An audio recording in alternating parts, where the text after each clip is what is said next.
What's up? Welcome to a new episode of Movie Schmovie. This is episode number 449. My name is Steve. I'm one of the co-hosts of the show, and as always, I'm joined by Ron.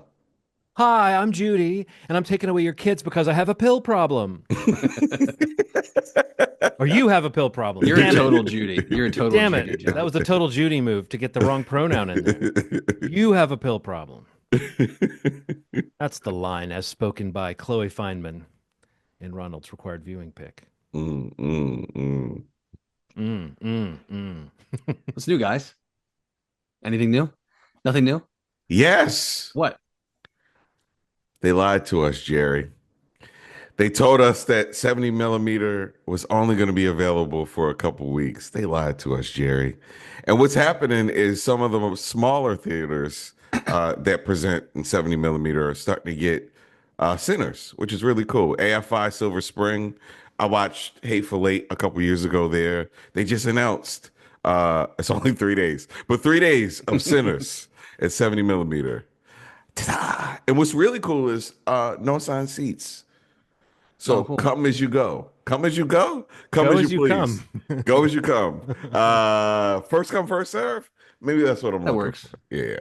I guess this first come, first serve. It's really just the old-fashioned way of Yes. arriving at the, like groceries is an old-fashioned word. Yeah, yeah. Well, like the old-fashioned experience at a movie theater, the Yeah. groceries, if you will, of a movie theater, was getting there early so that you could get a good seat. Now, I am actually glad those days are over, but I can see why there's certain nostalgia Oh for it in man. certain situations. But I actually love not having to sweat it and just knowing my seat is waiting there for me. It's starting to annoy me on movies that aren't quite as big, like or like smaller theaters where you may have like 50 seats, right? And then people say they're going to sit in a seat that they've picked. They don't abide by that shit. And I find myself sometimes telling a person, E10, that's me, man. I find myself saying that more in the smaller theaters when there's, it might be like a smattering of like 15 people. And I find myself being like, ah, I'm sorry, guy. You're my seat. Have you ever been witness to a guy gets told, hey, that's my seat. He gets up, he goes and he sits somewhere else. And then somebody else comes over and says, that's my seat. Oh And then the guy no. gets up. I mean, I've seen someone like have to move twice and then start walking around. When I saw Sinners, this guy came up to the woman near me and he was so weird about it that because he was telling her he came up to a woman who was sitting there and said, I think that's my seat. And she showed him her ticket and said, no, it's not. And then he looked around confused and kind of ranted and raved and walked away. Oh. Wow. And she kind of gave me a look, and I kind of gave her a look that I hope you have no idea what I conveyed, what a hairy 51-year-old man conveyed to this woman in a dark theater. I tried to convey a sense of I saw that too, and I've got your back Okay. if this gets weird. But she may have thought, oh shit, this theater's full of Yeah. creeps. But anyway, Yeah. the guy walked away, and I saw him walk up to someone else and say something, and then they said, no, this is my seat, and then he went and sat down somewhere else, and after a couple of minutes, got up and was like waving his hand like in a frantic mood, and then like got up and walked up and down the aisle looking, and then stopped and looked at us, and then Oh got my and God. then left. And I was like, is this going to be a problem? Like, is he going to be outside? But Yeah. disappeared. That's Maybe he was a called vampire. That, someone who didn't buy a ticket to that movie. Right, that, but it's confusing that he would yeah. like just not sit down at one of the empty seats rather than Yeah. walking up to two people Yeah, who were sure. seated to sit. Like Sure. that's where you Yeah, to think do like, it. you know how like if someone breaks into your house at night and they know you're home, you know that they're crazy and it's Yeah. scary. But if It's they think maybe you're not home, then that's a little bit more understandable and not yeah. as scary. A guy who walks up to an empty seat and sits down in it is less scary Yeah. than a guy who tries to get a person who's sitting in their seat to move. That's crazy. Yeah. Yeah. I had a moment the second time I saw Sinners. I'm gonna see it a third time, I guess, at AFI Silver Spring. It was like there was a I mean, I gotta say the racist other people because of the way it went down. There's a black woman that's about to sit down in her seat. That's about to sit down in the seat. She sits down, starts talking to us a lot, like a lot. I don't know why she's talking to us so much. And then a guy comes and tries to get into the same seat, and she lets him have it. She's like, "No, Do you think because I'm going to see this movie that you're going to sit down where I'm sitting? She almost made it like, no, Damn. I'm not going to use a famous person that was involved in the civil rights movement, but she was trying to make it a moment. And it felt like, you aren't going to get in my goddamn seat, you white man. It felt like that. But turns out they had the same seat number. And Oh, wow. somebody returned the seat at a weird time and then Mhm. switched. So that they printed it twice. So she did this and it was so crazy because when she saw the ticket, she was like, "Oh, like I wish I could take back the things that Yeah. I wish I could have, because I got it. I was like, do what you got to do, man." It was like, I can't believe you were trying to take my seat. And at Sinners? And I I mean, come on. said, "Are you fucking kidding me?" Ryan Coogler, a black director, it was feeling like that. I was like, "Holy shit!" She was mad, and she just had to get this out, and she was Yeah. so fucking wrong, and it felt like Damn. she Well, she was wrong, but she was right. You know she what I was right. mean? She was yeah, They were that's true. both right.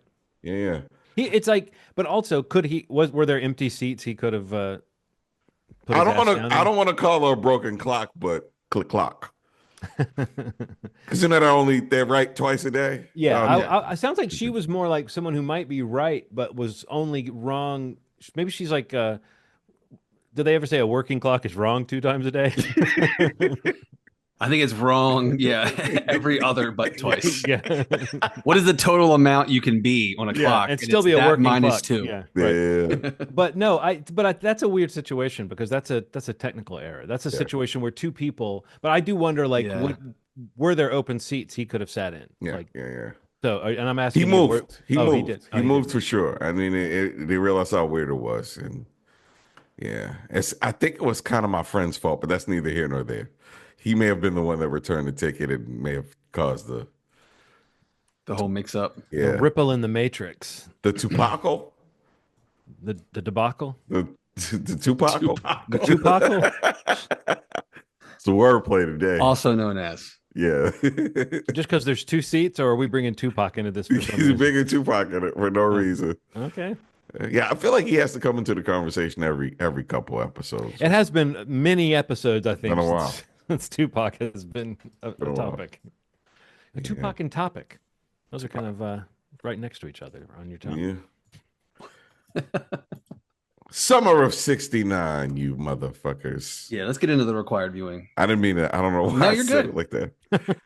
Uh A pretty aggro way to get into it, but let's. yeah, yeah, very, very aggro. I apologize.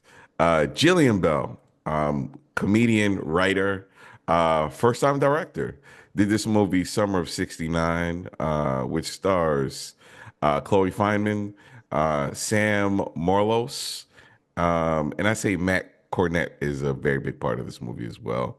And it's a story of a girl that wants to 69 a guy, doesn't really understand really what that means, and kind of stumbles upon a very confident dancer on the stage in her town at a strip club, and decides she wants to hire her to kind of teach her how to 69 with this boy that she has a crush on, and shenanigans ensue. So I gotta say, real quick, I love this movie. I thought it was fun and adorable and raunchy in a cool way. I miss these raunchy comedies. It's like Hmm. Steve talks about these things a lot. I mean, because he's one of those guys, and so are you, John. You talk about comedies quite a bit. We love a comedy that kind of hits a couple sectors. And if this feels like a movie that if it came out in the theaters, I think it would have did pretty well. It's funny. It's a little unpredictable in some ways.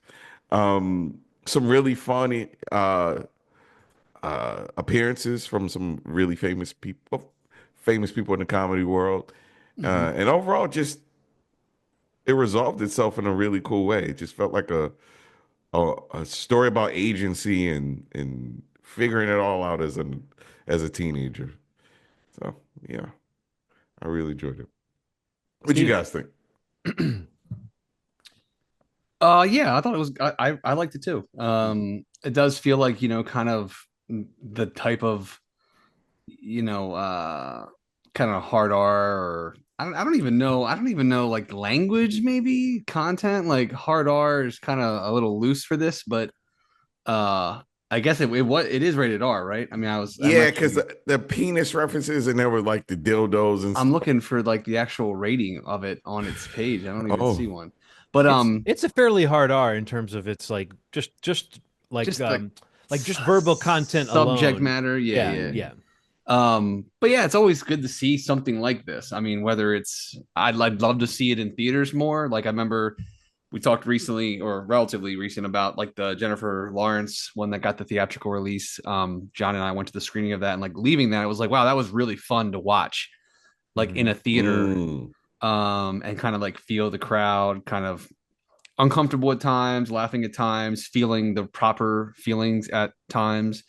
Uh, but yeah, I thought this movie did a pretty good job of a lot of that stuff. I think there's a couple lulls in the film, where it kind of slows down a bit for me, but I think overall, like I love the coming of age nature, especially if it kind of sits in that R-rated comedy, teen sex comedy. Um, and I'm not super familiar with Chloe Fineman, like beyond her roles in SNL. I know I recognized her voice from Big Mouth a bit as well. Okay. I didn't know that, but Yeah, yeah, I that just makes remember sense. seeing her name in the credits for Big Mouth, and Well, like she's knew who such a she good was. impressionist. She has such a good vocal She is. control. I could see her being a good cartoon voice actor. Yeah, she did like a bunch of characters on there. But yeah, I thought she was really kind of interesting and kind of sweet in a really rough kind of way. As this like kind of mentor, um, for Abby, but and it's kind of it's weird for me. Like sometimes I felt like watching this movie, the topic around Abby having money from being like a gaming streamer. hmm Like that's the world. Like even like Yes. Mythic Quest, it kind of broached this like with Ian's Uh, son kind of having this career as a streamer, and these That are was a like, great episode. oh, of course, yeah, but it's like, but in this story, seeing that that consumes her life so much to whatever success she has in it, that like any distraction like this, like focusing on learning about something else that she really wants to succeed in, completely pulls her out of how just momentary that attention is in like the streaming world. Like, Oh yeah, yeah. she makes this promise of this money that she thought she'd have, but then realizes by focusing on my real tangible life and things I want to feel and accomplish and succeed in, uh all of that like online success, or just that online personality that she has, is completely jeopardized. I like that part of the story a lot yeah. because it really puts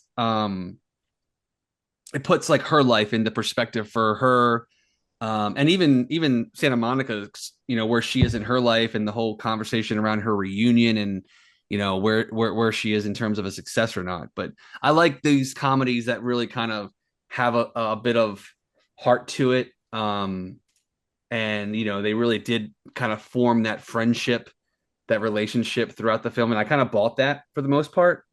I did um too. and I don't know, there were some pretty funny moments in the movie too. I watched it with Aaron, and she was laughing quite a bit, which was great. I mean, like Nicole Byer has a small role in it. Paula Pell I thought was great as Betty Spaghetti.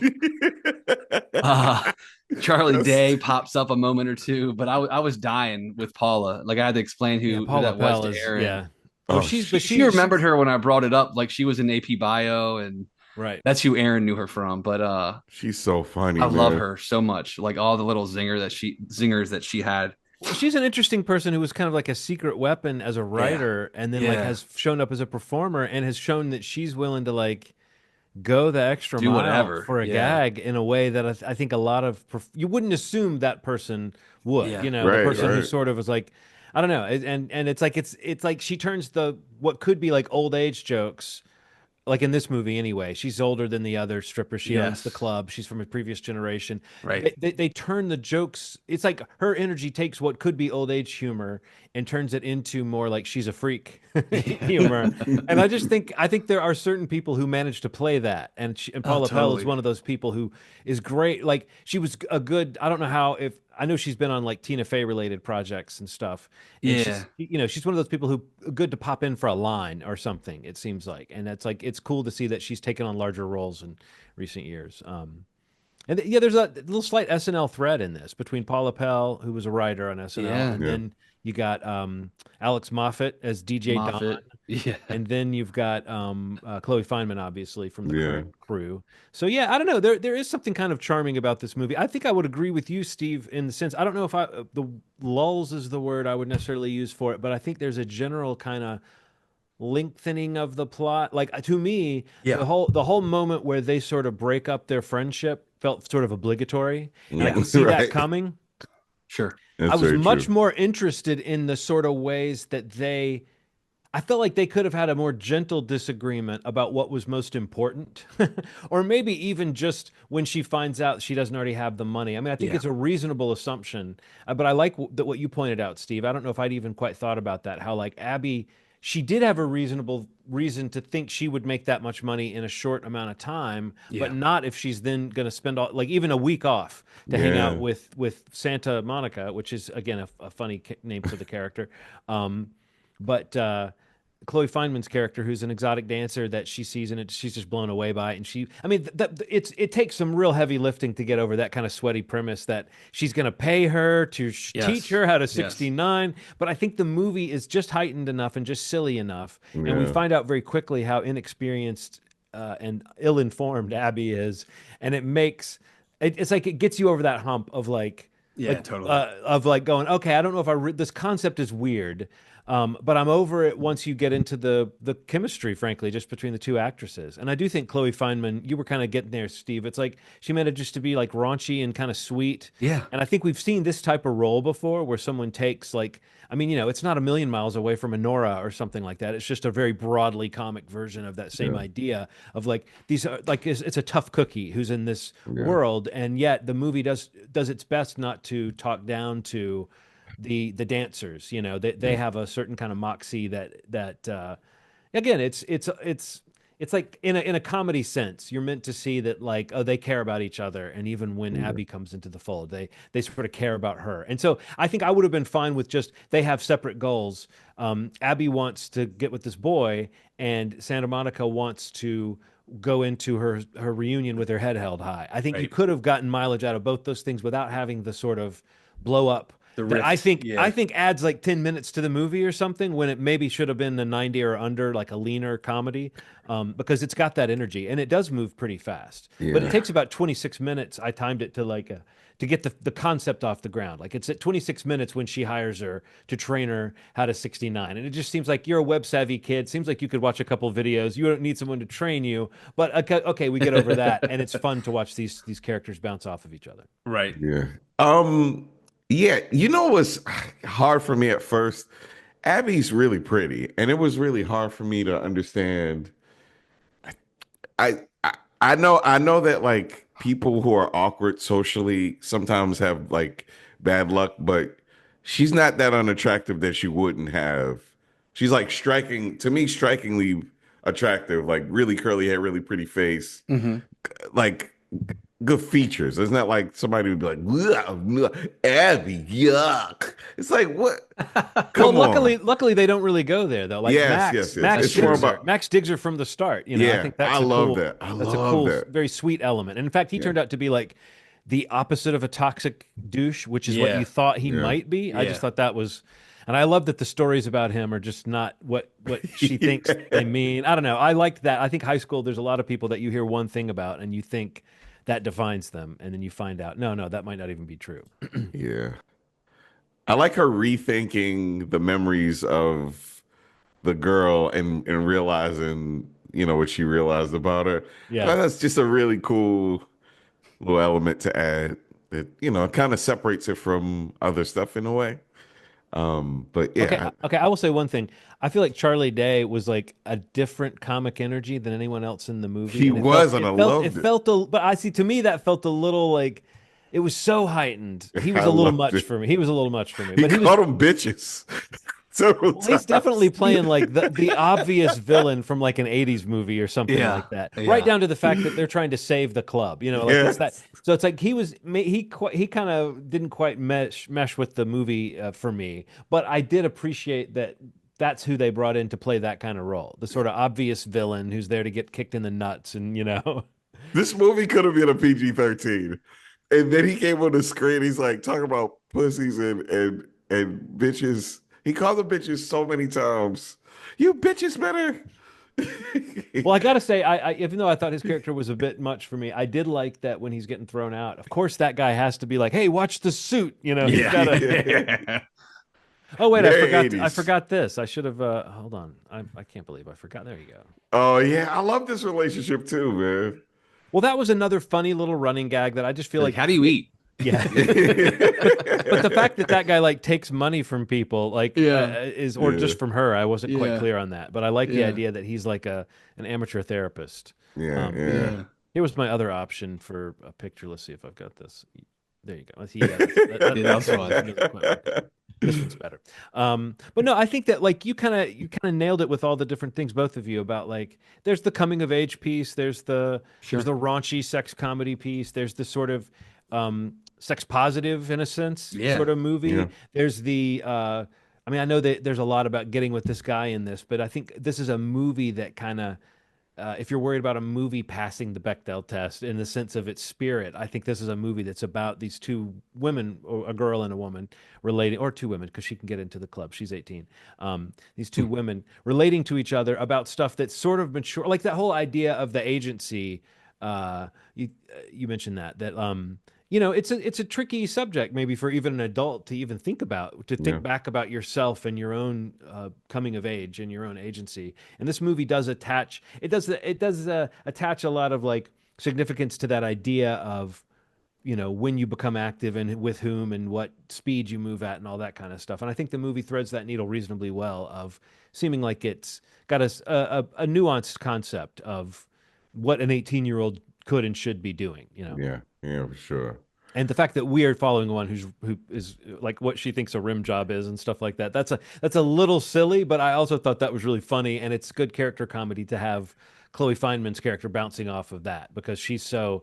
I mean, at first she can't believe how lame this kid is, and then she starts to think she's cool, it's always like two steps forward, one step back. She yeah, thinks she's cool when she finds out she's got that car in the Yeah. garage, and they go for a ride. And the first place she goes is to wait 2 hours at a video store, and then she sees maybe that's something that is cool in a different way. I don't know. I Yeah. like the way the two characters learn to kind of accept each other. I watch a lot of Twitch, and I do see like there might be like a woman that streams, and there will be like a moment where they're like, if you lose this job, I can give you a rim job. She's like, what's a rim job? He's like, I do see stuff like that happen, man. We're like, you're so in your bubble that you kind of don't welcome that energy into your life. Like whatever sexual, what's a golden spataki, or I'm just making things up at this point. You're kidding? No, you're kidding. A golden spataki's not real. Just these weird terms that kind of become present in the zeitgeist. You kind of miss those because you're so into playing online games. It's like, I do think people can sometimes miss what some things mean and then use things in joking ways and then yeah. find out what they mean and go, "Oh my God, that's what that yeah. means." That thing I've been Yeah. This is hilarious. like. There's a I used to work for an ad agency, or a graphic design place that we kind of were an ad agency, and there was a time where we were joking around felching. I don't think anyone needs to look it up or find out, but the word felching had crossed our path, and we were Uh, always joking about it because it's a practice that's very involved and interesting, and whichever definition you follow. But we were sort of joking around about it, and this client that used to come in heard us joking about it and uh, thought, okay, I'll be joking. And she was actually one of jobs we were doing was through a church. Like we were designing some kind of Oh church program. no. And she had written on something she faxed to us. This is how old the story is, faxed. But it was Jesus on the cover of like a church program, and she had drew in a a word bubble that said, "I'm just a lonely felcher," Oh my God. and faxed us to it like that. And we, of course, this is back when people, no one complained to anybody for this kind of thing. And we were Yeah, the sort of people that made those sort of jokes. So it's not like she was in any kind of trouble, but we yeah. felt bad. So we were like, someone's got to get to Becky and tell her what felching Right. is, so she doesn't like, She's go to gonna just hell, talk like basically. that, yeah. Just using it casually in church. Or just think Ah, it's a funny, silly word. That's what I yeah. think is like, but it's that kind of thing of like, like Abby's understanding of rim job. It's just like, it's a silly thing that you might think, oh, this is totally innocuous, or I think I know Yeah. what this is. And it's sometimes it's way more depraved than you may have thought. And other times sometimes I think some of that stuff is just made up for people to talk about it. Um, Yeah, yeah, but for anyway. sure. That was one that really we had a moment of like, how do we tell her now? Because now she's going to know that that's what we were joking about. It was an Oh awkward time. no. That's hilarious. Who's the next pick? Oh yeah, it's Steve's turn. It's my turn. Yeah, yeah, yeah, Yee. yeah. I actually have one. I think it's I think in theaters still, but I think there's ways to watch it digitally, I think. And it's only because I love Josh Hartnett, but there's a movie called Fight or Flight that came out recently. Been described as Bullet Train meets John Wick on a plane kind of thing. One of those kind of Oh, high action like choreography. It's gotten great reviews. The clips I've seen from it look really fun. And yeah, I'm here for the Hartnett assance. If it's okay. happening, I'm signed up for it. He's got a lot of cool stuff coming up in the next few years, and I think this just looks like a cool movie. Like they were him and the director. I saw them on I think it was either Seth Meyers or Jimmy Fallon. Like Josh Hartnett was on there, but the director happened to be in the audience, and he like pulled him on stage with him, and it was just like very like fun and sweet. Like they were just like genuinely promoting this movie hard, and it's a smaller film, but yeah, it's called Fight or Flight, and I think it's still in theaters. It's probably the best way to watch it if you can, but we'll talk about it next week. Cool. Woo! Fight Woohoo! or flight. Um, before we get into anything else that we've watched, because I think that's probably what we're going to mainly be talking about. Otherwise, I did want to ask you guys. I know Ronald, or I think it was you who said around the Superman trailer came out this week. If you guys Yes. want to talk about that, and I also sent you guys. I don't know if you had a chance to watch it, but Brad Ingleby, his new film on his new series on HBO is coming out in the fall, I think, or late summer, called Task with Mark Ruffalo. That trailer came out today, the day we're recording. And I wanted to just mention that, or we can chat that up a bit if you've either of you have watched it. But I have not watched it, but I I'm not definitely either. I've read up on that. I feel like they started talking about it, or yeah, like it's like they like the announced it big like a week or yeah. something ago. And but I Yep. mean, yeah, that pedigree and that cast, it's like, yes, just give it to Yeah, me. that I looks totally like trust it. they're really kind of zoning in on like the whole this is the team behind Mayor of Easttown. It's like this crime thriller miniseries type thing about an FBI agent leading a task force trying to track down this string of like drug house robberies that's happening Mm, in this Philadelphia suburb. But it's Mark Ruffalo and Martha Plimpton's in it. Tom Pelphrey is from most people know from Ozark. He was Laura Linney's brother Ben in the series. He plays the lead of the band of robbers, I guess. Owen Teague is in it. He was in Bloodlines and the It mm. films. Um, but yeah, it just looks the trailer. If you can come around, check it out. It's got that vibe, of this like great crime thriller. I love Mark Ruffalo. He's obviously kind of like plays kind of this kind of beaten down man that's kind of dealing with loss, it seems, in his family. Uh, but yeah, I think it comes out in September. But the first trailer came out today, and it just looks great. So is this on HBO or Max or HBO Maybe by Max that time it'll or be on. By that time it'll be HBO Max back it'll again, right? it'll just be HBO again? Oh, who Um, knows? Maybe by yeah, then they'll just get rid of the Max branding. I do think eventually I will call it. Eventually, that is what it'll be. There will yeah, be no delineation of the platform at Mm. all. Like yeah. that is such a silly thing. I mean, Um, what a weird thing, and like what a weird. It's almost embarrassing. It's like they waited long enough to make it seem like they tried something, but like yeah, that like they're going like shit. We should have just not done it. Like what was wild to me was this week I saw John Cena and James yeah, Gunn I saw and that. maybe somebody else, but I saw different people like they're promoting shit and finding out like or realizing as they're promoting it, oh wait, I've got to say HBO Max now, and it's kind of like we're doing this again. There's this attitude of like oh, we're changing the name of this thing. Everyone told you that like tarnishing the HBO brand was a Mm, bad idea, mm, and now to just go, yeah, we're trying to like there. What we realized was the HBO brand meant something, and it's like, yeah, everybody in the world told you that. I don't know. I Yeah. guess maybe they get some juice out of just people are talking about it, and even though I hate that wisdom when people are like, "Hey, we're talking about it, aren't we?" But there is some truth to that, I guess. I'm sure maybe investors or whatever are part of this decision that happens. But I do think that it's sort of embarrassing to try oh man, something that totally. seems like such a because like I've just gotten to the point where I'm like it's on Max. When I think about all those great HBO shows and all the shows that I don't even know what they're on, is this Max? Is this whatever? Like I don't know what Hacks is technically on.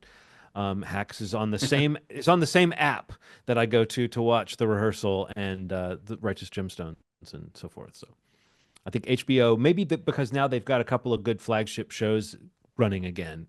There's this sense that that brand isn't something to be thrown out. I think at Oh the yeah, time when they made that choice, it felt like we got to do something. Um, so, yeah, but yeah, like September on HBO or whatever they're calling it then. yeah. September. Wowzer. Wowzer. Again. Hopefully, this is it. Hopefully, this is the. But you're right, Steve. That's probably going to be a time when they just fucking switch back. We've always been HBO. What are you guys HBO. talking about? Yeah. So the But Superman yeah, trailer. Superman, Superman. Let's move to Superman real quick. Talk a little Superman. I almost flipped out a goddamn window watching this trailer. I can't wait. James Gunn, bring it on. It I looks really good. I think he's balancing. I was worried like a lot of people about how he's gonna balance all these people in this thing.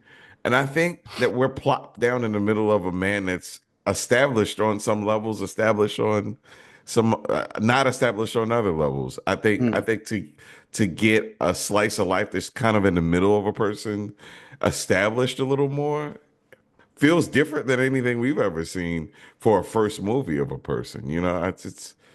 I feel like I know we're gonna get some flashbacks. I'm okay with that. I'm okay with some flashbacks. Right. But Some origin man, stuff or some yeah, kind of throwback notion of what the origin yeah. is, at least. Right. Like with the Batman story, how many pearls do we have to see ripped apart in an alley? It's like Right. it's the same thing over and over. So it's cool to see that James Gunn kind of is tackling it like he would, anything else that he does with from a different angle. And it's he has this ability to give you something very familiar, which is kind of the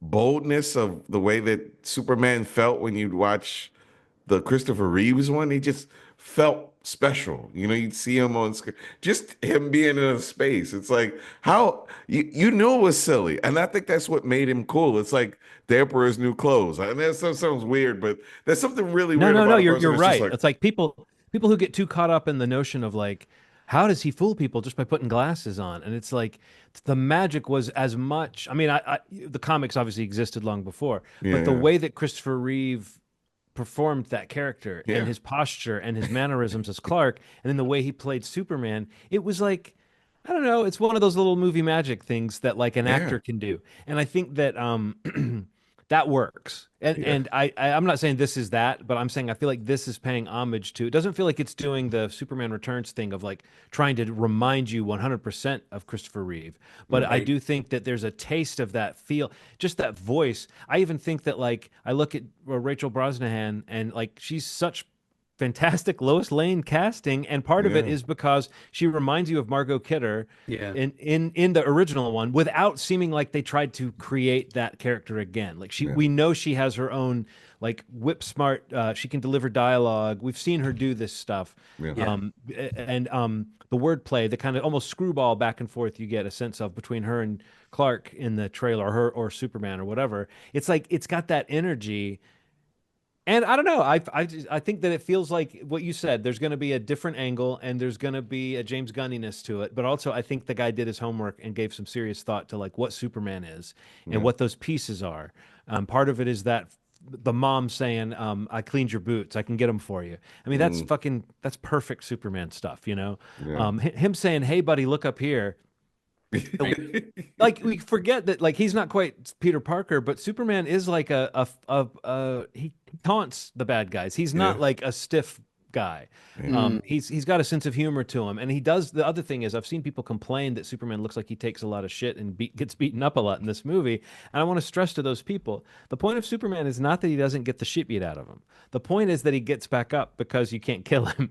Yeah, that's it. Yeah. You can drop a building on the guy, he will get smushed underneath the building, but Yeah. he punches his way through, and then but Superman says oof a lot in the comics. He doesn't always have the drop on people. Right, right, right. But I don't think this movie looks like it's taking a like it's going to be unnecessarily harsh to the character. I think Yeah. James Gunn just knows that stakes are what sell these characters, and we've seen him put characters through all kinds of stuff in his superhero movies. So we know that he's not going to let Superman get off without a few bruises. But I Yeah. do think this looks like a hopeful, sweet, fun movie.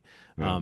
And I'm with you, Ronald. I like that we're getting a sense of a universe that exists and characters that are already on the margins of it. Like I don't when I look at James Gunn, I don't wonder how he's going to juggle a bunch of characters. Right. Doesn't Yeah. mean he's going to nail it. I'm just saying he's proven before that he can have secondary and tertiary characters that are still fun and memorable, even if they get just a scene or a line or something Yeah. like that. So Yeah.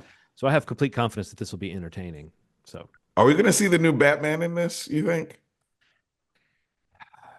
I don't know. That's the kind of thing they could tease, but I Yeah. don't know that they've. I mean, there'll be a weird thing to do when we haven't even heard casting on that, Yeah. really. So But imagine if they could reveal it in the movie. That Yeah, yeah. Oh, that would be so cool.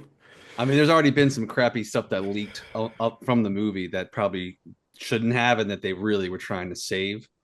But I think it would be amazing if they could do a reveal in the film. That would be really cool. Yeah. Yeah, for sure. Um, but yeah, I don't know. I feel like I'm definitely still very excited for this movie. Like, I don't know. I don't want to come off seeming cold, but like, and honestly, I think the casting and just the game James Gunn of it all is really like, kind of what puts me day one through. I'm gonna. There's no doubt that I'm excited for this film. that's the selling point for you. It is the main thing. It's James Gunn, and I think the casting is really great. I really do.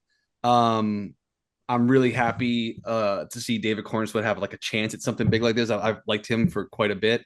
Um, he did a really great small role in the Netflix series called The Politician. That really does a little kind of tap into the Clark Kent of his casting. Hmm. But I don't know, like something. Maybe it's the a lot going on thing has me a little worried, or Yeah. maybe it's the just too much pressure on this movie. Oh yeah, definitely that. A little worried. Because it really does feel like, and I think he's, kind of he's kind of proved people wrong many times, and that's why he is the main draw for me, and really in anything he does. But for James Gunn to kind of like take on what he's taken on with this DC everything basically is pretty big. It's really big, and it's concerning a little bit as a filmmaker. That he has that much oversight over the whole kind of idea, which I don't think it's a bad thing, but I just think I hope it's not something that just makes this movie I don't know, impossible to succeed. No, no, Not I not know exactly what you mean. Not even based on the movie itself, right. but That's it. just I was going to just say how not well it not on has whether to the movie's perform, good. Right. how Right. and the sense of if it doesn't perform at that level, how much it's like, oh, the announcement the next day that I like, know. oh, James Gunn's not the guy running things anymore. These projects will be finished, but he's not the guy. Like Yeah, and it's a very, honestly, it seems like a very delicate position that the studio's in and that he is in. yeah, honestly, and like we kind of joked about it earlier with the HBO Max of it all, but like Warner Brothers and all that stuff is like they are the next day making stupid decisions, and like how many times have they had to reboot anything because they've been having a really good year so far at the box office, um, especially in the last 2 months. But I don't know. I really want it to be successful for James Gunn for like another run at some really great comic book movies and for the actors and actresses that are involved with it that I love. So I'm really hopeful, and I think the trailer is a very good trailer. It's just like it's almost everything outside of what the movie actually is like has me worried about the movie, which is bad. I think I feel a little bit the same way, not quite as much, but a little bit the same way about Fantastic Four. oh, totally the same. As Yeah. far as like, I think the trailers are selling a movie I want to see. I see Yep. other people reacting positively to Yep. it. I think Marvel might even be on a little bit of a swing up with the way people are. The hype now is a little bit more positive after Thunderbolts. So it's like I still feel like that movie has to do a certain thing that we don't know. And it's probably hard to even account for how much has been spent developing that movie and getting it in place, Yeah. It's And it's like crazy. how much does that movie have to knock it out of the park to make it seem like the experiment is still working? When for Yeah. years that was not the question with those movies, even the DC side, Zack Snyder's movies were making a lot of money. So I think that like I don't know. There's a big question about that when I think the word pressure that you use, Steve, is the right word. It's like it Right. does feel like you don't think of these things as movies. You think of them as like these giant like bands that sold a lot of albums back in the 90s. I think were called unit shifters. Yeah. It's like Mm. these movies have to be like unit shifters. They have Yeah. to be like we can It's like we can't get like Sinners. We see how a movie can perform nowadays yeah. when people get excited about it. And yeah, Steve, you're right. Like if you can't manufacture that, it's got to be a Yeah. combination of word of mouth and excitement, and people feeling Right. like they Yeah. have to access it in the theater. And if you only get 2 weeks in the summer to really shine, it's a huge movie to Yeah. like base the whole future of things on. But James Gunn has said as much. If this movie doesn't do well, then I don't think any of these plans matter. Mhm. It's true. Yeah. I I'm mean, paraphrasing, but he's more or less said that. It's rough. I mean, I agree with you guys. But that also lends itself to the thing that I complain about every couple weeks. Too much insider baseball talk. Oh yeah, yeah. I don't want to hear, if I'm not listening to a movie podcast, I don't want to hear a kid talk to me about a movie flopping or shut the fuck again. Shut the fuck up, little kid. Because you read a headline on a TV show on Variety that it just feels a little like weird that No, you're right. everybody's having this collective talk about numbers. What about the fucking movie? Did you like Sinners? Did you like it? It's weird that every couple of days somebody would come up to me and message me like, we have a podcast, so it'd be like, hey, did you know that this? Yes, this is what I we love to talk about. yeah. But I don't want to hear you talk about. Just enjoy the movie. Stop trying to fucking make it so weird. Numbers are important, sure, man, because you know that it keeps things going. But now the numbers are weird. So like, if something's 800 million, it's like a failure to some people. So it's like you got to be careful about the talk. There has to be some nuance to it because people are saying things are flops that make 750 and shit like that. They're like, well, it's supposed to be $1 billion movie. Why did it make $1 billion? The economy's different. People are buying things less. People are going to the movies less. How come they're not factoring any of that in? That Well, that's people the are problem. That's the problem is that I think part of the equation is factoring that in, but the actual production of the movies they don't are not factoring in it. And that's my 100%. point is that I 100%. think it sets movies up for failure, Yeah. Yeah. which yes, you don't want to be thinking about that going into a movie, but speaking for myself, I can't help think about it when I see it or read about it because going into a movie that I feel like I'm a mark on and like I feel like I'm gonna love this, it concerns me that it may not mean more of this movie because it's basically set up to fail, you Yeah. know. And we talked about this on the podcast before. Like, I think that whole production side of things has not, and they claim to be adjusting now or in the last year, but like, are not adjusting to how they're making these films and what they're spending on these movies. There are reports that Superman costs like over $300 million. Yeah. There are reports that Mission Impossible 8 costs, it probably did cost over $300 million. Yeah, I heard that Like, a couple these times. are not numbers that should be real. Right. They're making incredible, both movies may end up being incredible. Um, but it doesn't mean anything in the end if they lose money and they can't make any more of them, Right. Yeah, Right. yeah, or make more like them, or the stars that would have been in the film, the stars in this movie that would have become stars if it could actually see through this franchise that James Gunn's trying to launch, if it yeah, never happens. yeah. It's a And catch-22 to your point though, Ron. I'm like, yeah, you don't want to, like, yeah, you go in and watch the movie. Was the movie awesome? Like, I loved it. Great. That's wonderful. yeah, But like, a good example is Sinners. This is a movie that, like, opening weekend, they were kind of promoting it almost like it underperformed. And it's like, you got to give this kind of film time to find its audience. And honestly, like, even Sinners seems like a movie that they probably spent too much money on in a production budget, even though it will still make much more than they thought it would have made because of the amazing word of mouth it had. yeah, But to think of what it could have been if, like, these production budgets were more realistic, again, to the other side of the equation that you're talking about, like this changed economy, Right. in terms of yeah. what people have to spend money on and what they choose to do with it, to do with it. It just makes me anxious. And I think, yes, because we talk a lot about this stuff and we know and we seek out information like this. But I also think about the person that isn't tuned into this, that will go see a movie that they loved and be like, oh, they're not making any more of them, or Yeah, it's a why real don't they thing. make more movies like that? Oh, because it made $5 million at the Yeah, box office, yeah, like the R-rated rom-coms, you yeah. know, they just don't make money in the movies anymore. So that's why they're on every streaming service that you could subscribe to.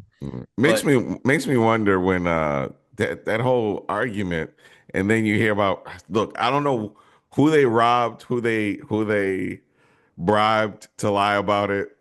I don't think it's a lie, but I really think that the budget for Godzilla minus one was reasonable. The fact yeah, that you see that movie it's like one of the better looking movies in the past 10 years. yeah, And even if you don't think it is, it was shot for much less than a lot of these movies and made much more. So it's like yeah. you got to figure out a balance between budget and some of it is just maybe I don't know, man. And it's weird because people are talking with their wallets, but then they're still not listening. You'll still hear, okay, this movie failed. Damn, the studio's in trouble. Then they're like, they greenlit a $300 million Christopher Nolan movie. It's like, no offense. I mean, all shot in IMAX, but you hear about things like this happening right after a movie fails. It's like, are they trying to convince people? Because they attach Right, Christopher Nolan. You're right. like, I'm gonna go see a Christopher Nolan movie, $300 million movie, or a $20 million movie, or a $5 million. It doesn't fucking matter. I'm gonna see that movie, guaranteed. Especially if the whole thing's shot in IMAX. But then that creates this like culture around it. It's like, well, how much? $300 million. I better see it on the screen. It's like that's what we say. I mean, it's like I want Yeah. to just watch a fucking movie, but you're like you hear about all this context beforehand, Yeah, for what we do, and then it creates this like the same, Steve is saying a thing that I feel all the time that I'm just being dishonest about. I do get fucking scared. Even the way they were talking about sinners made me scared. That's like that stuff matters, but yeah, when people print matters, especially if it's Mhm. from this perspective that's like downplaying a successful director. It doesn't matter what his race is. It's like, but it does matter because it's factored into every fucking headline. It's like Sinners barely gets past its 200 million. You're just like barely past the budget. It's like it hasn't Well, even well, come I out was on just looking physical. at that, and not that we were just talking about how these numbers are not that meaningful, but like two recent successful movies in terms of word of mouth. Hmm.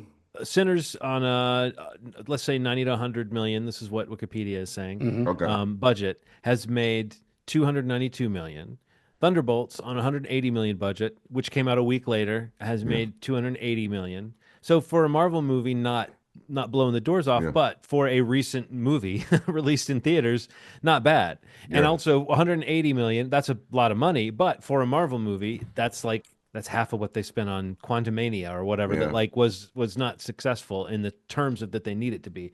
So I Yeah. do think there's a middle ground here. Like these are movies that like don't have to be the most successful movie in the world in order to seem successful. Yeah. I'm sure Yeah. with both of those movies, the marketing budget is maybe again the budget. That seems to be the conventional wisdom that you Yeah. hear. But I also hear that that number sometimes is off the mark. That if it's a huge movie, you'd have no idea how much money is going. It can be astronomical.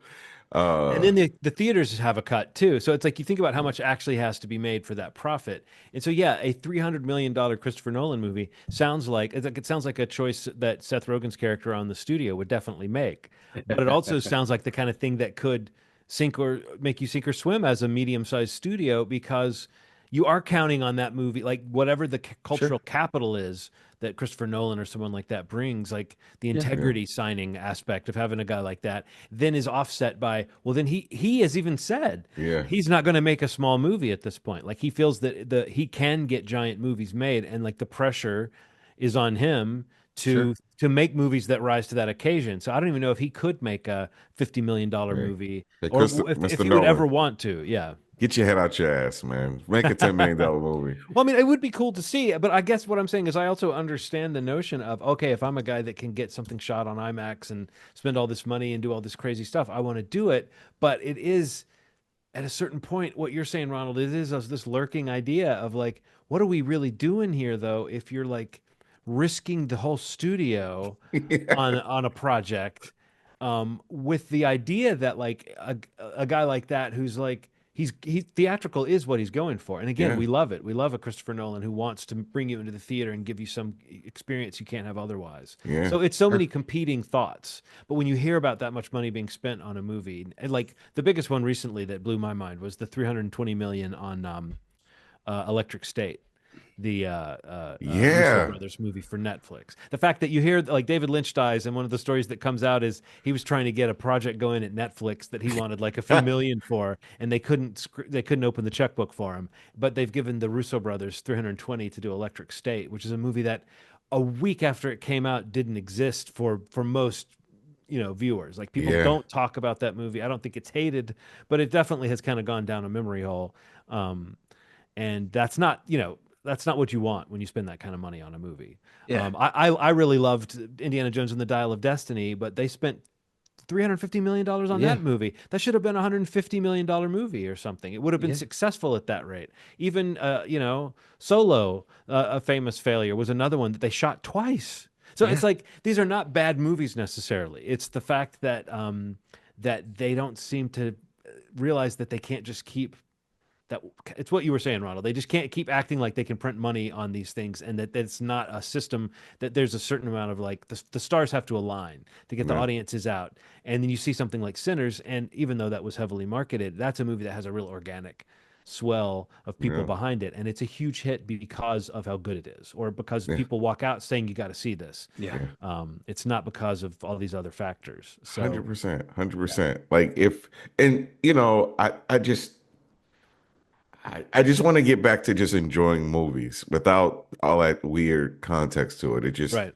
It muddies it up for me. I'm like overthinking watching a fucking movie. I'm like, man, is this third act strong enough to fucking bring it's like, god damn, like, but it's cool that we can even talk about this stuff and people are listening to us. So I'm very appreciative of that. And I'm very appreciative that we get opportunities to see these movies, sometimes for Yeah. free. This is a super duper privilege. So Yeah, I if you're don't, listening, I hope you know that occasionally we get to see a free movie. yeah, occasionally. You're part of the empire that we've built. Yeah, yeah, yeah. That's all I want, man. Some free movies and some popcorn from time to time. You get popcorn. Yeah. Is that sent by A24? Gang, gang. And gang popcorn. Gang, gang. They said, branded you're as just such. you're just sitting in the theater, and someone says "gang, gang" in your ear, and they hand you popcorn. Yes. Also, A24 logo T-shirt. Gang, gang. Well, I've mentioned it a couple times. It came up. I did. Have we all seen Thunderbolts? I have not. Oh, you have not. Ronald, you saw it. Yes, I saw it twice. Okay. Wow. What'd you guys As have think? I. As have I. So there's a mark of something for you. We've both Yeah. seen it twice. Wow. I really enjoyed the shit out of this movie. Like I kind of love it. Like That's great. I think it's you know, it gave me like my son is hard to impress. He's a jaded 17-year-old. He has not watched Brave New World yet. And he and his mom, I don't know that they will unless I make them sit down and watch it, you know, and I don't really Mhm. care enough to do that. On the way to see the Thunderbolts, I told them like the two things I think they needed to know from Brave New World, which Right. is Bucky is running for congressman in that film, and there's some question of who will take on the mantle of forming the new Avengers team, and Sam Wilson does not necessarily jump at the chance to form a Oh, new right. Avengers team. And those are like the only two details, really. Would you agree, Ronald, that when you go into Yeah, Thunderbolts, yeah, those are yeah. the only two, like people talk about all the things they need to know. I mean, it does help if you've seen Black Widow for sure. It helps if you Yeah, understand for sure. the relationship between Bucky and John Walker, which is so funny that I'm talking about myself in third person. Mhm. Um, Around the time, I just have to accept that anytime Wyatt Russell's character in the MCU, whose name is John Walker, that anytime he's in a movie or a Marvel project, I'm going to have to accept that for a few weeks, the internet is a very toxic place for me because it's full of tweets that just say things like John Walker is a fucking asshole and I don't care. They He's did a nothing piece to of redeem shit. him. I've heard people say that he's a redeemable character. I just saw the movie and I don't agree. John Walker can go kick rocks. But that's the meanest thing they've said, Ronald, is that I can go kick rocks. That's not bad. No, I can kick rocks. I can kick them really far. No, but no, it's just that these are all you know, like characters that you could have the background for, but I think the movie does a great job of bringing you in and setting up the idea. It's different from Suicide Squad. It's Yeah. different from Guardians. It's got little elements of both Guardians of the Galaxy and Suicide Squad, so you're getting a little bit of a James Gunn kind of vibe, but it feels like all along Marvel has been learning the wrong lesson from Guardians of the Galaxy, which is we got to make these movies funny.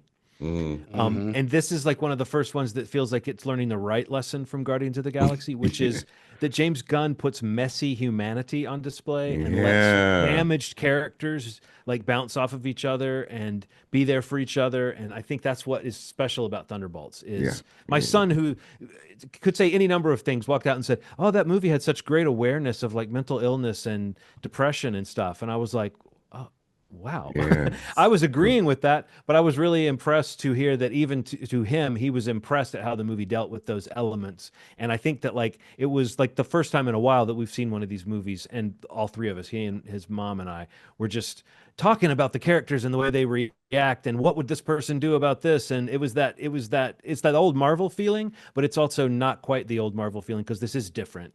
And this is, don't you think, Ronald, like a moodier film, and it's allowed to be its own thing and its own movie in a way that these movies are not always allowed to be. It's this is a true story of four strangers pick to live in a house, work together, and have their lives taped to find out what happens when people stop being polite and start being real. I bullshit you not. That's what I thought about when I was watching this movie. You know what? It's like, Steve, it's like, have you seen it yet?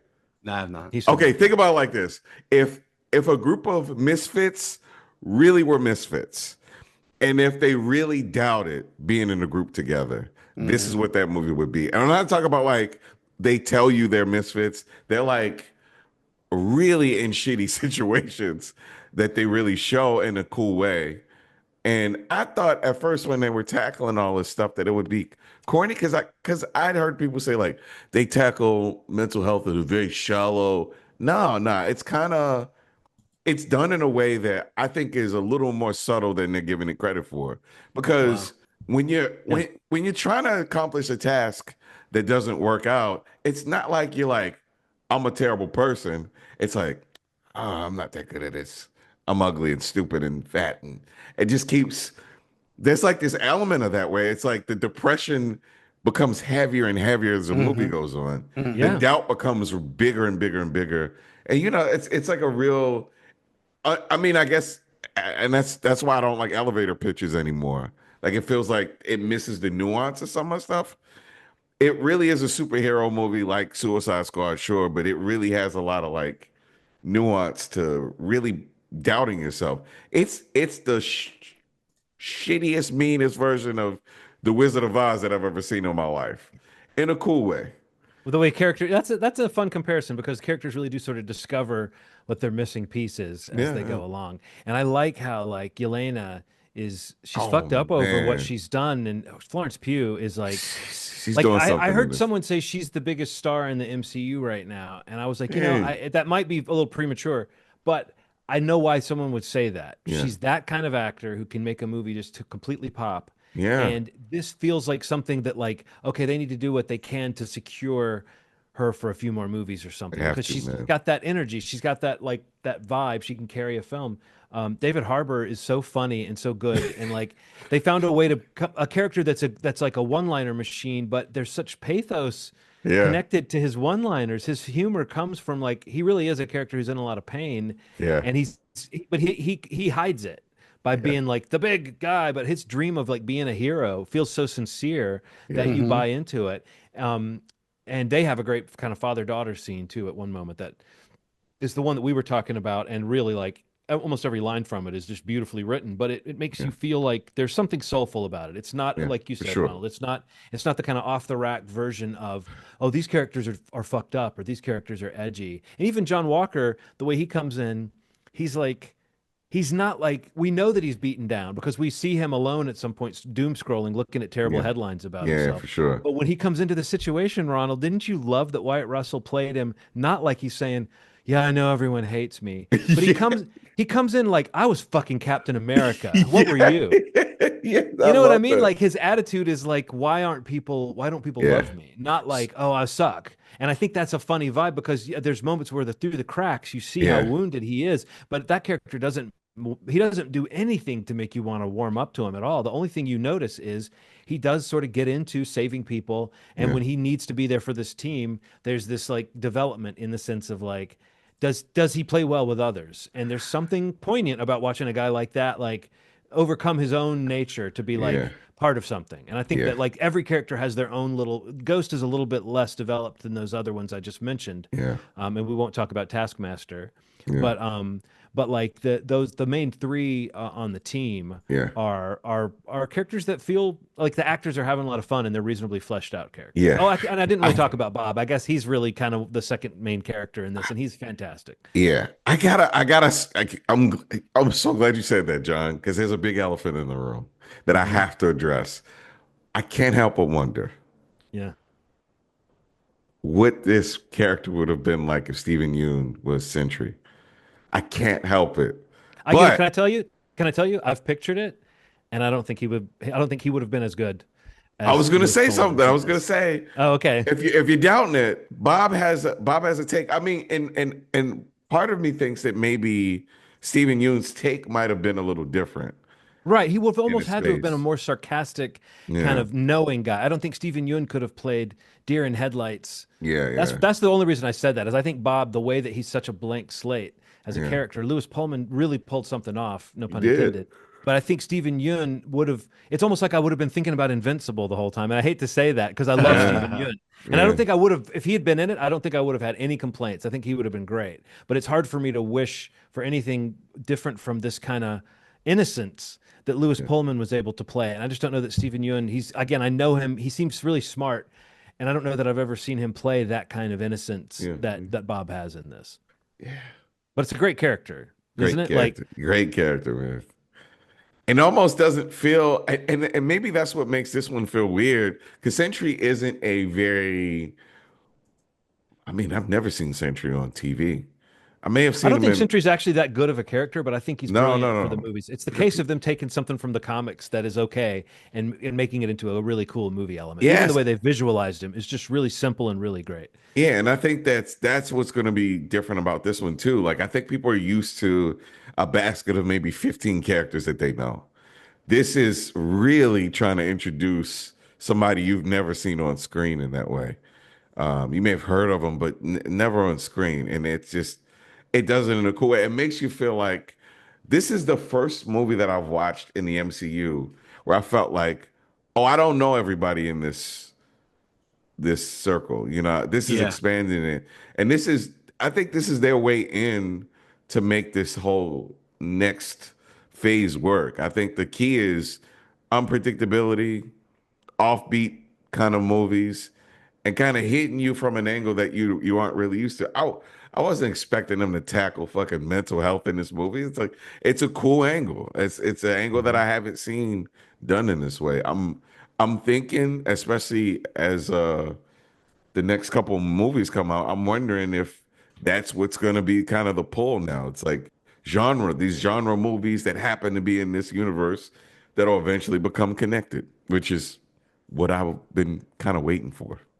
Well, they've always said that, and the Yeah, best ones yeah, they've done have been some version of that. Like Winter yeah, Soldier was kind of a little bit more of a political thriller, yeah, even yeah, though for it's not sure. fully. And I do think Guardians of the Galaxy is like now we've seen new Star Wars, so it doesn't seem as unique. But like at the time that movie came out, it was like a space opera in the way that Mm, Star Wars was. So I do yeah. think they've done that. I don't think they've done that every movie, and I don't Mm, think we can necessarily expect that from the next Avengers movie because that's going to be so huge. But right. Fantastic Four does seem like a movie that it's got its own little feel. So Yeah. we'll see what that makes us think about. But I'm excited about this next little wave now that we've seen Me this too. because this really does. I've heard this is like the first movie that was made after they knew they needed to slow it down. Like Brave Mm, New World was the last movie they finished that was part of the earlier stage of development. This is the first movie that was finished with them knowing we're going for quality over quantity and mm. we're trying to really make it special.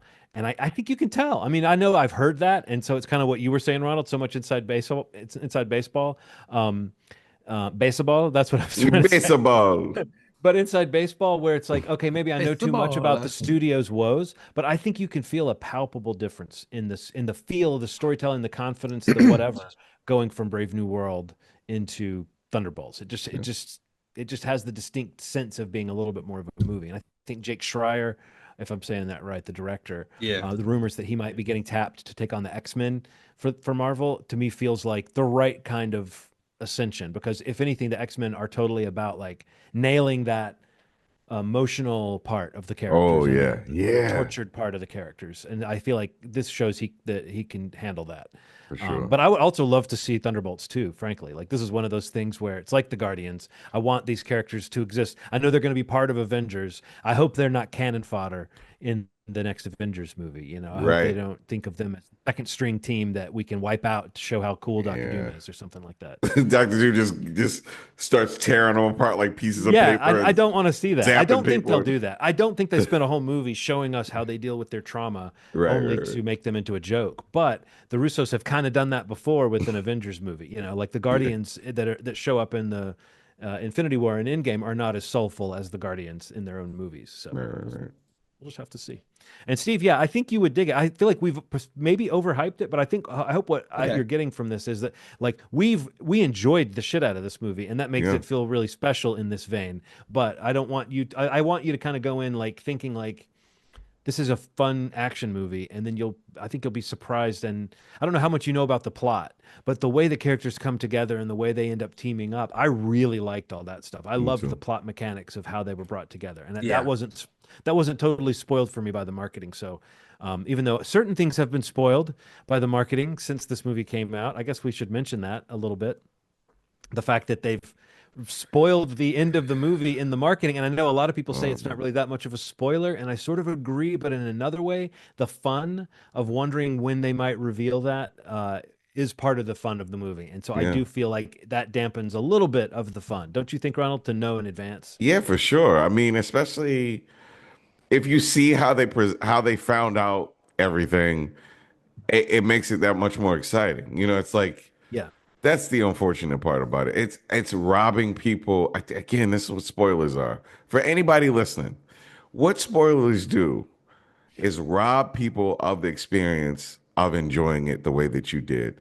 The way you frantically tell The way somebody that you something. did, that's the important part. You Yeah. went to see it, you saw it, you got to Yes. see it in the theater. Then you Yes. turn You around and ruin enjoyed it for it. somebody Yes. else. So you frantically tell another person because you want them to feel that feeling that you had. But you have to understand something, asshole. You can't recreate it that way. They have to be in the theater to watch it with you.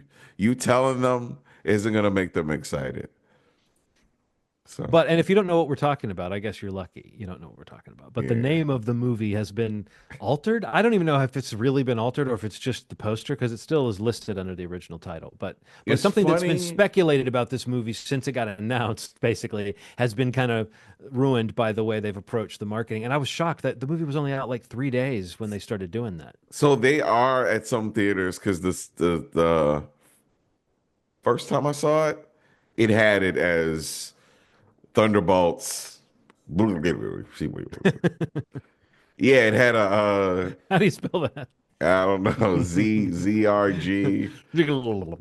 Yeah, but it had Yeah. it in the name of the ticket. So I'm like, I have a ticket around here somewhere Oh with wow. the colon. Asterisk or Colon. oh, it has a colon on it Yeah, it's now. a colon. Isn't that weird? They Okay. took away the asterisk and they put in a colon. Yeah. Because the whole thing, when the movie title got changed to that name with the asterisk, Yeah, there were that'll be people who started speculating at that moment that that's what the instantly. asterisk They meant. shouldn't have did that. You know what? Maybe they shouldn't have started I doing like it. I like it. I think it's fun. I think the asterisk is fun. I think it. Yeah, changing the name of the movie and the marketing 3 days after it comes out feels weird. It feels like a maybe it's sweaty move, you know? yeah, like they're afraid you won't know and therefore you won't be brought in unless you have that team name yeah, out there. But anyway, it's still a good movie, Steve. But yes, that is a shocking choice for the marketing. yeah. Whatever you But got a to do, colon, a full-on colon. full on Jeez. colon. Yeah, because they're full of shit for doing this to us. That's a colon. Uh, All right. well, that feels like a show, even though we've Yeah. watched a few other things, I'm sure. Does anybody else have anything else they want to mention? I mean, Andor was fantastic, and that ended this week, and I've watched all of it, and I would watch it all again right now. I love it so much. But maybe we'll talk about that in the Is it future. over or Yeah, Yeah, it's over. I the got to fourth catch up. week, the fourth week, which was 3 episodes three a week. Yeah, episodes? it Right. just came out. But I mean, like it does the thing you would think it did, which is like lead into Rogue One very nicely. Oh, Cool. What's funny about it though, and this doesn't spoil anything, is knowing that it leads into Rogue One very nicely, and mm, then Rogue One, as we know, leads into A New Hope mm. very nicely or not, depending on how you like that. I don't like CGI Carrie Fisher, but otherwise, I like the end of that movie. Um, then, like Star Wars happens. So when you get to the end of Andor and you see what the rebellion has gone through and how they've formed and what these people who are in this rebel base, what they've been through and the way they've come together and what the odds against them, and you fathom that in a couple days the princess is going to show up with a farm boy and like a smuggler who doesn't want to be there and a big dog and two sassy droids and they're going to be the hotshots who save the day and they're going to get medals. Trying to picture the characters at the end of Andor, which is literally like a few days or a week or something before the events of Star Wars, Right. like it's weird to picture that group of people is going to be like going, okay, I guess this farm kid who shot the gun.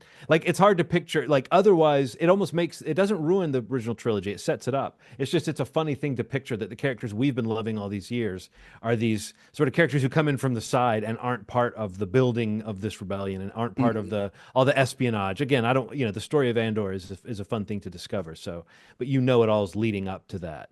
And so it's just kind of an interesting thing that it does. It really makes it seem like our favorite characters for generations are these kind of Johnny come latelys who show up at the last minute to save the day. Like I used to shoot womp rats at home, like all the stuff that Luke says. It seems like it would be infuriating to every character on Andor. I feel like there was one thing I was gonna. Oh, I watched the new season of Black Mirror. That's what I was Okay. when I was on the plane flight last week, which I thought was great. How's it Actually, stack up? How's it I thought stack it was up to great. Black Honestly, Mirror's past? Okay. I mean, I think it definitely was like it felt a little more in line with maybe earlier seasons. I don't know, just like in terms of the consistency, like in terms of I don't think there was like a really straight up weak episode or story, but a couple of them were like really great. There's one with Paul Giamatti in it that I thought was really good. Um, where he's like called by basically like an AI agent to collect memories for a funeral from a woman that he, had dated in the past. And it's Oh. like the way they can like travel, of course there's a thing you put on your head and you like, you can like look into a picture that you have and like experience the photo to try Mm. to, remember more about this person because it's so long ago. And it's like kind of explores like repressed memories and like things you don't want to actually admit that you did wrong. And, like you're coming to Mm. realize you maybe were the reason it didn't work. It was just a really, that one really stood out to me. And there's a sequel to the USS Callister episode, which is awesome. That's an all-timer. And this is a pretty great follow-up to that too. So yeah, definitely. I mean, I love Black Mirror all around. Like I don't really kind of I don't really kind of feel like it kind of dropped off as much as a lot of people do. But I just find all the little like standalone episodes so interesting. And just who they get to play in these shows. The episodes are just, it's always nice to see who pops up. But I hope they keep making them. I hope they maybe don't have whatever the 3-4 years in between them. Has it been that long? Wow. Or it's something like that. It's been a while. Didn't they take Bandersnatch off They did, Netflix? yeah, Yeah. Which I yeah, I mean, I don't care so much about any individual thing that might get taken off of a service, but I yeah. feel like it's weird to take off. It's weird to make something almost unavailable completely. I Yes, mean, I guess at this point, yes. unless you're pirating it, you don't have access to something that existed only on a streaming platform, or did it come out physically or something? I don't know. Anyway, I don't really know, but yeah, I saw a lot of people kind of commenting that same point that you just said, like, you know, Yeah. uh, how hard is it it's just to kind of leave it just on gone. whatever server Yeah. it's on? Did I don't people know. watch it the regular way, or are people who did the interactive part? Like, If it exists anywhere, I guess it's like one of the linear stories. Like it's just yeah. the Mm. narrative piece. I don't know if the choose your own adventure part would still be in it. And actually, one of the episodes is a kind of a follow up to that episode. Oh, Oh really? wow. Well, at least one of the characters from that episode appears in one of the episodes this season. Um, yeah, it's the what's his name? Will Poulter. Will Poulter? Yeah, I Mm. was about to Yeah, say. I think I saw him in a picture. yeah. Oh, also Will No. Poulter. I saw Death of a Unicorn. Oh, okay. I finally watched that. That was a lot of fun. Okay. Yeah, Um, I intend to see that. um, yeah, he's probably he pretty much steals that movie, I think, among people like Paul Rudd and Richard Grant and Taylor Leone. That was, I feel like the kind of plague like that dark comedy horror gets gory at times, but is kind of fun enough. Hmm. One guy from Barry is in it. What's his name? The bald dude. Oh, yeah. He's in Superman too. Right. Yes, I was gonna say. I think he pops. He was in the new Superman. But I thought it was pretty good actually. Like I watched it again also on the plane ride home. Anthony Like Carrigan. Kerrigan, that's right. He was no hope Smaller for role, Hank. but he has a couple really great Yeah. scenes in it. But just absurdist, like this eat the rich, let the unicorns take their revenge Yeah. on these, just horrible, horrible people. But then you have Paul Rudd and Jenna Ortega kind of mixed up in it. But I'm glad I finally got to watch that. But yeah, so I went for the Will Poulter hat trick. I tried to watch Warfare before we recorded, but I didn't make it to it. Mm. That's on my list to watch while I'm maybe on vacation. But that's all I got, man. I think I think wraps it up. Cool. So yeah, Fight or Flight is my pick. Again, it's in theaters. I think it may be available on some digital platforms. I think it had like some international release. But and also I guess next week when we record, John and Rana will have seen the new Mission Impossible film. Hopefully. Yes. As long as they play this one. I was gonna say, remember the last time we went to see it and they didn't play it? Damn man, I That's forgot right. about that. Yeah, I'm like fingers crossed for you guys that they don't have a print problem with this one. So yeah, you Yeah, got Steve supposedly won't be there, but we are prepared to believe that Mm. Steve will be there in disguise, and at some point pull the will whip mask off a off. mask. Yep. So I'm looking for like whoever is the least like Steve. You know what I mean? Like that's what you Yeah. got to look for. Is like who's got the least Steve-like energy. Ronald, we should sit on either side of them and stare at them the whole movie. So what the? Well, like you said, John, you'll know if it's me if I'm up on my Yeah, elbows on my knees right. You halfway won't be through. able to Yeah. hide it. Yeah. No, that feels wrong that you won't be there, but I know. at least you It know. I broke my mean, heart when I saw the invite, and I was like, of course, it's the night I come back from vacation and just won't be back early enough. well, that was Eric. me when I realized that Sinners was off the map Yeah, for me. So yeah, I know that feeling. We just gotta roll on ahead. But Mm. it is that's odd it. when it's when the biggest Tom Cruise fan on the show is not going to be there. Sorry, But guys. You we got to love him. We love represent. him well enough outside of Yeah. his dubious ties to a possible, uh, Yeah, minor dangerous cult. details. Minor details, John. Cool. All right. Moviesmovie.com is the website. You can go there to subscribe to the podcast on the audio platform of your choice. You can listen to it right there on the site. Also, if you like, youtube.com/movie schmovie podcast if you want the visual option, and or also audio is available there as well. We also have the shorts on the YouTube channel. If you could go to any of those places, subscribe, comment, share it, whatever you could do to get the word out, we would appreciate it greatly. And we'll check in next week with you. Again, Fight or Flight is the pick for required viewing, and look forward to hearing John and Ronald talk about Mission Impossible: The Final Reckoning. Thank you so much for listening, and as always, you made our day. Thanks. Bye.